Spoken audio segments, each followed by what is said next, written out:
pumunta pala kami ng Okami ngayon para mag-dinner. At ito lahat yung mga in-order ko. Napapakamot na nga lang sa ulo yung nagsiserve sa amin kasi sunod-sunod yung mga order namin.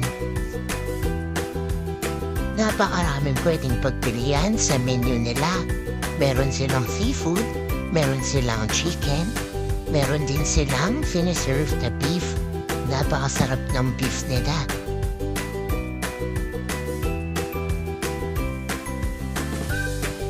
Sobrang na-enjoy din namin itong chicken katsu at pinalik-balikan namin ang pag-order nitong sausage na to. Located nga pala itong kinainan namin sa Dromana, Victoria. Napakaraming branches ng Okami sa buong Australia. Puntahan na lang sa website nila at mag-book online. Enjoy!